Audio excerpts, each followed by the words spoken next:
আসসালামু আলাইকুম। আল্লামা সাইদি সাহেব বলেছিলেন না যে বাংলার আকাশে কালো মেঘ দেখা যাচ্ছে। আমার মনে হয় আবার সেই মেঘ আসতেছে। মেঘ তো ছাত্র জনতা জুলাই অভ্যুত্থানে সেই মেঘ দূর করা হয়েছে, বিদায় করা হয়েছে। সেই মেঘ আবার বিএনপির কাঁধে চড়ে আসতেছে। সেটা কিভাবে? তারেক রহমান যদি এই বিএনপির হাইকমান্ডের পরামর্শে ভারতের সাথে কোনো কমিটমেন্ট দিয়ে থাকে তাহলে কি এটা কোনোদিন সম্ভব? আমলিকের বিচার করা। What is the meaning of আমলিক? আমলিক আর হিন্দুস্তানি সন্ত্রাসী আর আমলিক সন্ত্রাসী এরা একই সংগঠন।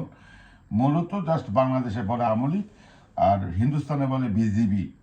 বিজিবি আমলিক এটি একই সংগঠন, একই সূত্রে গাথা।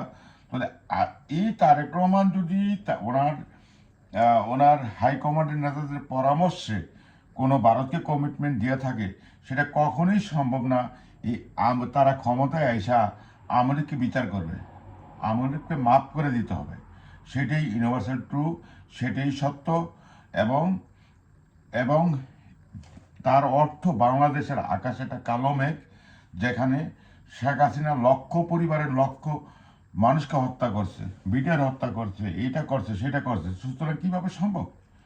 সুতরাং বাংলাদেশ 54 বছর ইনসাফের পথে ছিল না, এখনো থাকবে না। ওই রাজনীতিবিদ আছে, টকশোদারি আছে, মিডিয়া আছে, যারা আছে আর্মি অফিসার, পুলিশ অফিসার, তারাই এই 21 কোটি মানুষের সম্পদ লুটপাট করে খাবে। তাদের বিচার না, তারা একে অপরের খালাতো ভাই, ফুফাতো ভাই। যেমন আমলিকে লুটপাট করছে, দেখেন বিএনপি চুপ, কোনো কথা বলতেছে না। তারা লক্ষ লক্ষ লক্ষ কোটি টাকা বিদেশে পাচার করছে, লুটপাট করছে, খাইছে, দুইছে, আমোদ ফুর্তি করছে, ভারতীয় কিছু দিছে।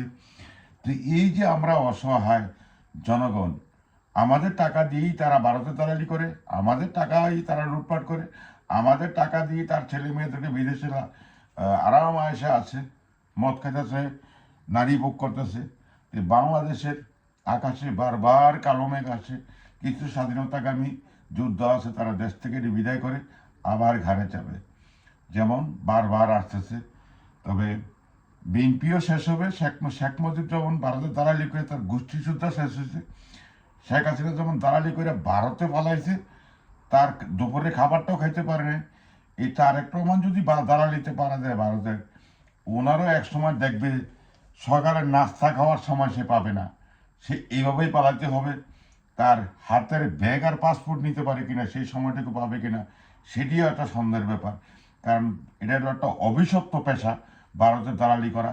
ভারতের দালালি যে করছে তার গোষ্ঠী শুদ্ধা সেরেছে। বাংলাদেশ জিন্দাবাদ, ইনকলাব জিন্দাবাদ।